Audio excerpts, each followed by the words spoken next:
भन्दा सेवा गर्ने हात माथि हुन्छ। हाम्रो उहाँ यस्ता व्यक्तित्व जहाँ पनि समस्या सुन्नुहुन्छ म पुग्नु भएकै हुन्छ। तपाईले देख्नु भएको छ कोरोनाको समयमा जब सबै डराएर घरभित्र थुनिएका थिए, के हो कोरोना हामीलाई कसैलाई थाहा थिएन। त्यतिबेला उहाँ यस्ता व्यक्तित्व हुनुहुन्छ जो फिल्डमा निस्किएर त्यो भ्याक्सिनको कार्यक्रम जुन चाहिँ थियो भ्याक्सिन ड्राइभ, त्यसलाई सबै महँगो दाममा किन्नु पर्थ्यो, उहाँले पहल गरेर त्यो फ्री अफ कस्ट फ्रीमा उहाँले त्यो भ्याक्सिनको काम गर्नुभएको थियो। योभन्दा ठुलो साहसको कुरा के हुन्छ? त्यति बेला आफैमा बनिन्छ कि भन्ने डर भएको बेला त त्यस्ता व्यक्तित्व हुनुहुन्छ। भूकम्प जाओस्, कुनै पनि भूकम्प नेपालसम्म भूकम्प जाँदाखेरि उहाँ नेपालसम्म पुग्नुभएको थियो। हिजो अस्ति जुन बाढ भएको थियो, बाढ पीडितहरूको लागि रङ्गी चुङथुङमा उहाँले 19 घरलाई प्रत्येक घरलाई 20,000 रुपियाँ प्रदान गरेर उहाँ चाहनुभएको थियो। रासिन पानी लिएर रसद लिएर त्यस्तो अवस्थामा प्रम्प्ट एक्सन उहाँको जुन काम प्रशासनले गरेको छैन उहाँ पहिले गइसक्नु भएको हुन्छ। त्यो ठाउँमा यति जोसिला यति जानकारीलाई उहाँको व्यक्तित्व छ। उहाँले प्रत्येक वर्ष यहाँ थाहा छ फुलपाती शोभायात्रा जुन चाहिँ छ नि एउटा इतिहास कायम गरेको छ। त्यसले सिलगढी क्षेत्रमा फुलपाती शोभायात्राले एउटा इतिहास बनाएको छ। आज यो फुलपाती शोभायात्रालाई भानुभक्त समितिको फुलपाती शोभायात्रालाई विश्वले चिन्छ, विश्वले जान्दछ। यो फुलपाती शोभायात्राले आज विश्वले सिलगढीलाई चिन्दछ। विभिन्न कलाकारहरू ल्याएर उहाँले हाम्रो सिलगढीलाई मनोरञ्जन दिने प्रयास गर्नुहुन्छ। त्यसपछि त्यही कार्यक्रममा उहाँले विभिन्न स्कुलहरूलाई र जुन अब्बल विद्यार्थीहरू जो पढ्नमा अब्बल छन्, ज्ञानी छन् तर आर्थिक अवस्थाले दुर्बल छन्, त्यस्ताहरूलाई सहयोग गर्नुहुन्छ। प्रत्येकवटा प्रोग्राममा उहाँले सबलाई 10,000 प्रतिदान गरेर स्टेजमा बढाएर मञ्चमा प्रदान गर्नुहुन्छ। नोट छाप्ने बेसी छ जति छ उहाँको त्यति लागि गर्नुहुन्छ। उहाँले सङ्घर्ष गर्नुहुन्छ, उहाँले अरूबाट पनि साथ सङ्ग्रह गर्नुहुन्छ। जे होस् शरीरमा ठुल्ठुला नाम गरेकाहरू पनि छन् तर उनीहरू घरभित्रै छन्। उहाँ फिल्ड निस्किनुहुन्छ, फिल्ड निस्किनमा काम गर्नुहुन्छ। न कद बडा न पद बडा, मुसीबत में जो खड़ा वो सबसे बड़ा।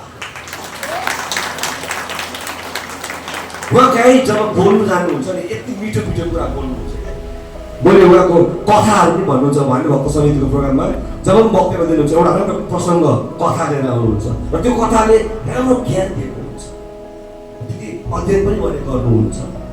अन्त देखाएर म भन्ने गर्छु क्या उहाँको विषयमा चाहिँ कहीँ गयो भने अचार राम्रो कलिलो तामाको, विचार राम्रो कृष्ण लामाको।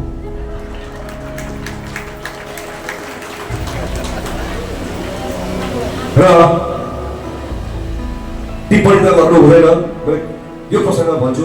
अब हामी हेर्दा मलाई कर्म सानो देख्छौँ तर उहाँको कर्म उहाँको मन एभ्रिथिङ सबै कुरो उच्च छ।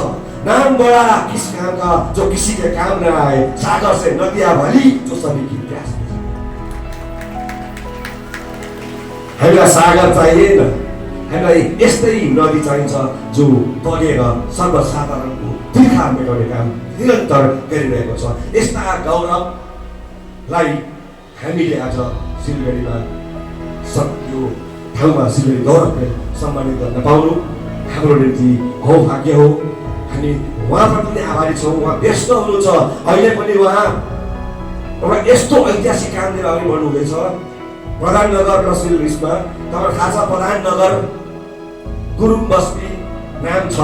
हाम्रो अस्तित्व अहिले सिलगढीमा यो दुईटा नामले राखेको छ। बागबीर गुरुङ र पुण्य प्रसाद शर्मा त्यो खोज गरेर के कसरी प्रधाननगर भयो, कसरी गुरुङ बस्ती भयो। आस्ते आस्ते त्यो गुरुङ बस्ती बिचमा बोर्डतिर हामीले गौरङ्ग बस्ती भइसकेको थियो। हामी देख्दैछौँ गौरङ्ग बस्ती भइसकेको थियो तर होइन, त्यो गुरुङ बस्ती नै हो। यसको ऐतिहासिकता छ।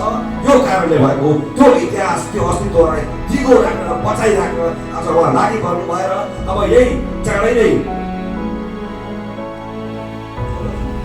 14 जुन आज मे होइन जुन 14 जुनमा भव्य रूपमा बागवीर गुरुङको र पुण्य प्रसाद शर्माको पुण्य प्रधानको उहाँले शारीरिक अनावरण गर्ने काम गर्दै हुनुहुन्छ। शारीरिक भइसकेको छ।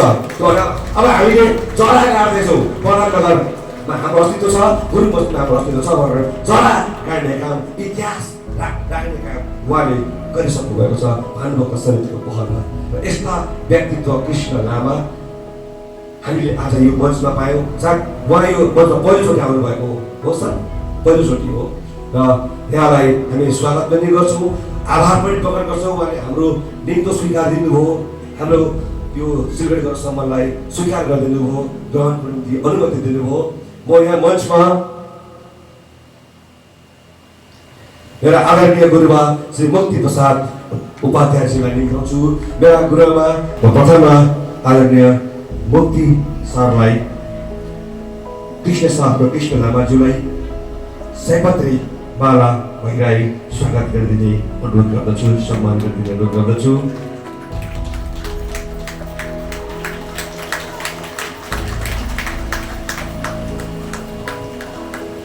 श्री गणेश प्रधान सरलाई म रुद्राक्ष माला कृष्ण लामाज्यूलाई पहिराइदिने अनुरोध गर्दछु।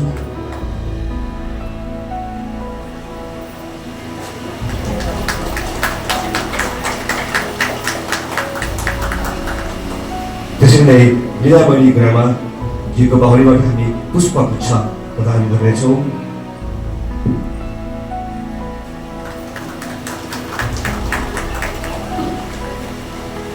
त्यसरी लीलामणि गुरुमा पिके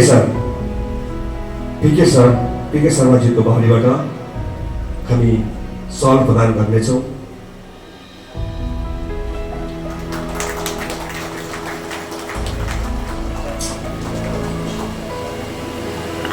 र पूर्व सिलगढी गौरव खेम सापकोटा ज्यूको बाहुलीबाट हामी यो सिलगढी गौरव सम्मान कृष्ण लामा हाम्रा यस वर्षका सिलगढी गौरव उहाँले समाज सेवाको क्षेत्रमा हामी प्रदान गरेर हामी स्वयं गौरवान्वित भएको महसुस गरिरहेका छौँ। श्री कृष्ण लामा म पनि आउँछु। धेरै धेरै धन्यवाद।